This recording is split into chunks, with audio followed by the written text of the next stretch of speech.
এবার বলবেন মোহাম্মদ সেলিম।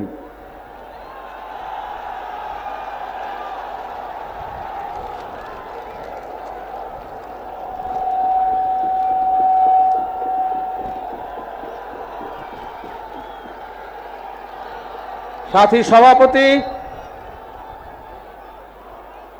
আমার পলিট ব্যুরো এবং কেন্দ্রীয় কমিটির সহকর্মীরা আর গোটা রাজ্য থেকে আসা আমার সহযোদ্ধারা, আপনাদের সবাইকে লাল সালাম।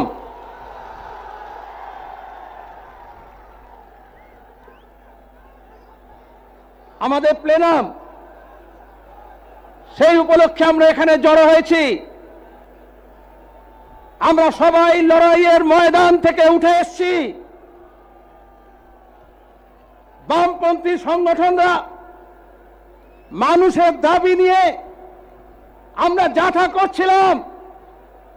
তৃণমূল নেত্রী বললেন জাঠা করতে দেব না, আপনারা গোটা রাজ্যে করেছেন। আর যেখানে আমরা এখনো করিনি, এখান থেকে শপথ নিয়ে আপনারা বিমানদার কাছে শুনেছেন আমরা জানুয়ারি মাস জুড়ে আবার নতুন লড়াইয়ে যাব।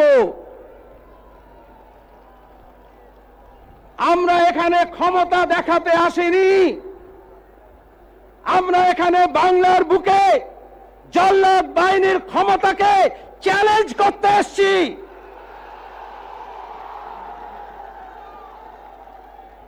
যেদিন থেকে তৃণমূলের সরকার এসেছিল, ওরা বলেছিল মিছিল করতে দেবে না, মিটিং করতে দেবে না, পোস্টার লাগাতে দেবে না, ইউনিয়ন করতে দেবে না, কৃষকের ফসলের দাম চাইতে দেবে না। আমরা লাল ঝান্ডা নিয়ে বলেছিলাম, এই লাল ঝান্ডা আমাদের সাক্ষী, তোমাদের সব নাকে আমরা হ্যাঁ করব।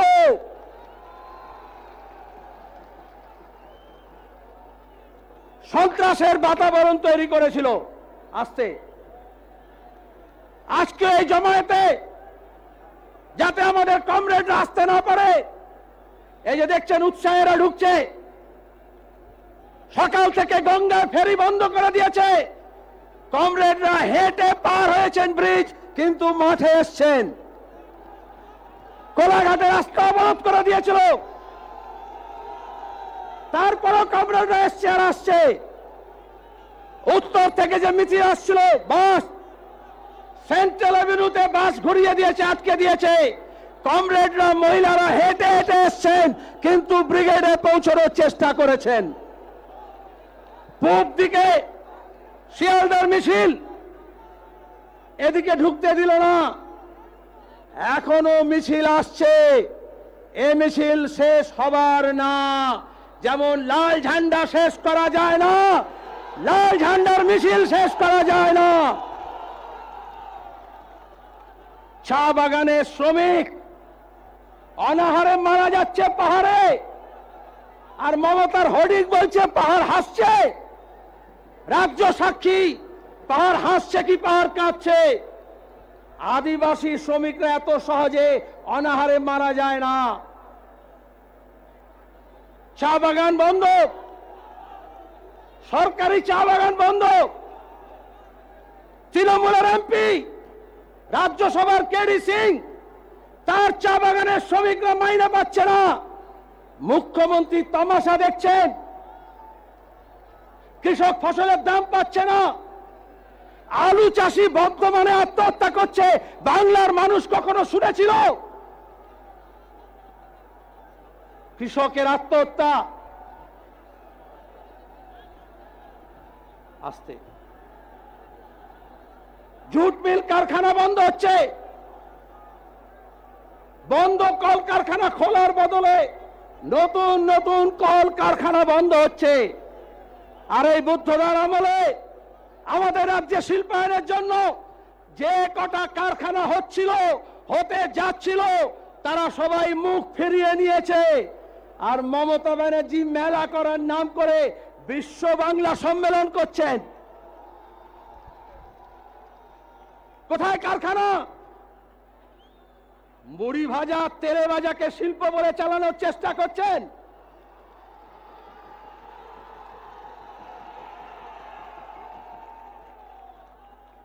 পেঁয়াজের দাম, তেলের দাম, ডালের দাম হু করে বেড়েছে।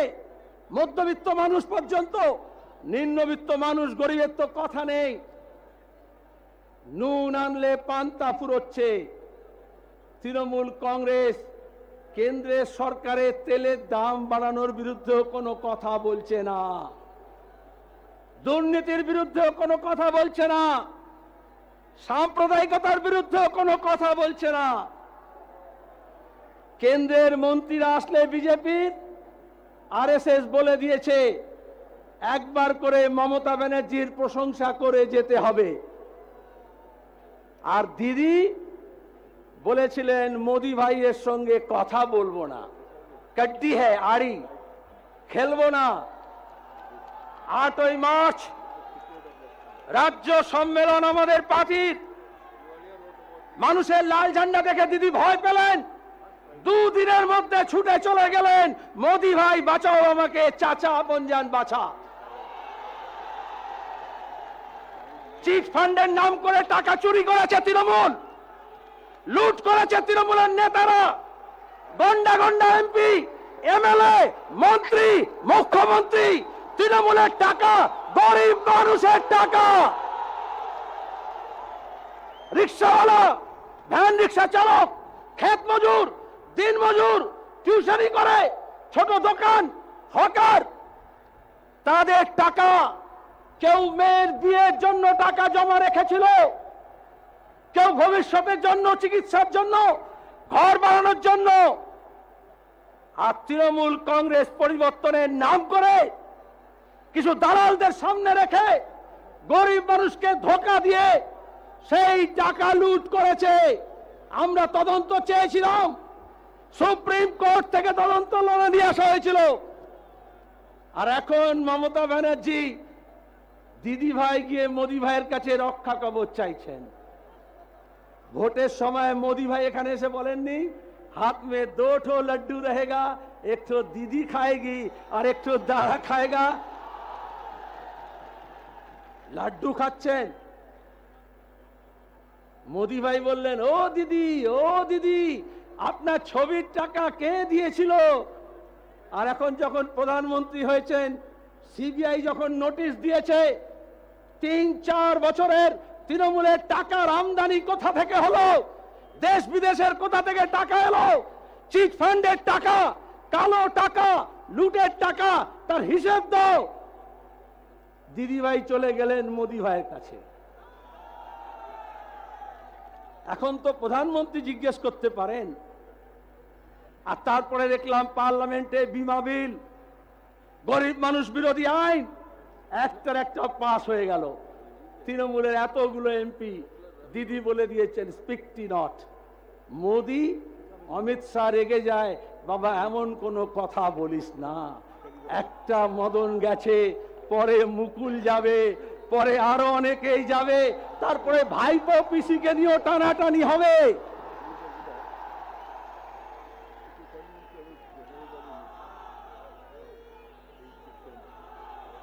আর এবারে আর তর সইল না। 8 মার্চের পরে তো 2 দিন লেগেছিল, 10ই মার্চ মোদি ভাইয়ের কাছে গেছিলেন। আর এবারে শুধু সিপিআইএম এর প্লেনামের জন্য ব্রিগেডের জমায়েত 27 তারিখে হবে। 20 দিন আগেই দিদি ছোটে চলে গেলেন দিল্লিতে মোদি ভাইয়ের কাছে। अरे जेटली का बेटी का शादी हो या सोनिया गांधी का जन्मदिन हो, शादी और जन्मदिन तो बहाना, मोदी से रिश्ता बनाना। আর কাগজগুলো তৃণমূল এমপি মুকুল, তাকে স্যুপ খাইয়েছেন না টোস্ট খাইয়েছেন, মাখনটা এই পিঠে লেখা ছিল না ও পিঠে লাগানো ছিল, সেই নিয়ে কেচ্ছা কেলেঙ্কারি লেখা হচ্ছে। আরে টাকা কোথায় গেল? গরিবের টাকা ফেরত পাবো কি করে? এই লাল ঝান্ডা আমরা কসম খেয়ে বলছি, এই দুর্নীতিবাজ তৃণমূলের নেতাদের শুধু জেলে পাঠানো না, তাদের সম্পত্তির প্রত্যেকটা ইট নিলাম করে গরিব মানুষের জমির টাকা ফেরত দিতে হবে। এবং সেটা লাল ঝান্ডাই পারে। কেউ কেউ মনে করেছিল আরে কাঁটা সে কাঁটা নিকলতা হ্যায়, ये तृणमूल इतना बदमाश है, এত জল্লাদ, এদেরকে দিয়ে তো ভাই তোমরা ভালো লোক ভদ্র লোক কি করে পারবে? कांटा से कांटा निकलता है, इसलिए थोड़ा बीजेपी को लाना है। বলেছিল না, আরে কাঁটা দিও বেরোবে না, ঝাঁটা দিও বেরোবে না, গরিব মানুষের ঐক্যের মধ্য দিয়ে এই বাংলা থেকে তৃণমূলকে তাড়াতে হবে। এই যে কাস্তে আছে, কৃষকের হাতের হাতিয়ার, মনে আছে গান, হেই সামালো ধান হে কাস্তেতে দাও শান হে। যদি কাস্তের শান যদি একটু ভোঁতা হয়ে থাকে, তাহলে কমরেড কাস্তেটার শানটা আর একটু বেশি করে দিতে হবে, তাতে ধানও বাঁচবে, মানও বাঁচবে, কৃষক তার ফসলের দামও পাবে, আর এই জল্লাদ বাহিনীর মোকাবিলাও করা যাবে। আর এই যে হাতুড়ি দেখছেন, মজদুরও কা হাতিয়ার, মজুরির লড়াইও হবে, আর তার ভিত্তিতে সেই লড়াইয়ের মধ্য দিয়ে पहाड़ का जो चट्टान है हमारा रास्ते को रोकने वाला, उस चट्टान को भी हटाकर हम सड़क बनाकर आगे बढ़ेंगे, हमें कोई नहीं रोक सकता। শ্রমিক আর কৃষক আর মেহনতি মানুষ, ছাত্র, যুব, মহিলা, ক্ষেত মজুর, দিন মজুর, কর্মচারী, শিক্ষক, অধ্যাপক, ছোট ব্যবসায়ী, দোকানদার, কে সুখে আছে বলুন তো আজকে পশ্চিমবঙ্গে? তোলাবাজ, সিন্ডিকেট রাজ ছাড়া এ রাজ্যে আর কেউ সুখে নেই। আপনি শুনলেন কমরেড বিন্দার কাছ থেকে সব নীল সাদা রং হচ্ছে, কলকাতাকে লন্ডন বানানো হচ্ছে, দিদি দীঘায় গিয়েছিলেন, এখন গোয়া বানানোর কথা বলছেন, রোজ ভ্যালিকে আর সারদাকে বলেছিলেন দার্জিলিংকে একটু সুইজারল্যান্ড করে দিতে হবে, আর এখন ভোট এসছে তো কি করছেন? এক মদন মিত্র জেলে আছে, কিন্তু সব ক্লাবগুলোকে দান খয়রাতি টাকা বিলি করে আর গোটা কলকাতাকে ব্লু লেভেল করে দিচ্ছেন। এই ব্লু লেভেলে কিন্তু উন্নতি হবে না, এটা মনে রাখতে হবে। আমরা তিল তিল করে এই রাজ্যটা গড়েছিলাম, তেভাগা থেকে জমির লড়াই হয়েছিল, অপারেশন বর্গা করে পাট্টাদার তার জমিতে অধিকার পেয়েছিল, কৃষক তার গলায় ধান তুলতে পারত, শিক্ষার আলো আমরা পৌঁছিতে পেরেছিলাম তপশিলি জাতি, আদিবাসী, মুসলমান গ্রামে, প্রত্যন্ত জায়গায়। আজকে কি হচ্ছে? আমাদের রাজ্যের শিক্ষা, আমাদের রাজ্যের স্বাস্থ্য সবটাকে বরবাদ করে দেওয়ার চেষ্টা করা হচ্ছে। মমতা ব্যানার্জি যেই ভোট এসছে, অমনি জামিয়াত উলেমা হিন্দ আর ফুরফুরা শরীফ, আর হঠাৎ মোনাজাত করার কথা মনে পড়ে গেল, হেজাব কোথায় আছে বার কর, দুপাট্টাটা কাঁধে ফেল, মাথার মধ্যে লাগিয়ে দিয়ে আর এখন মুসলমান সাজার চেষ্টা করছেন। ওতে মুসলমানের কোনো লাভ হয়নি, হবে না।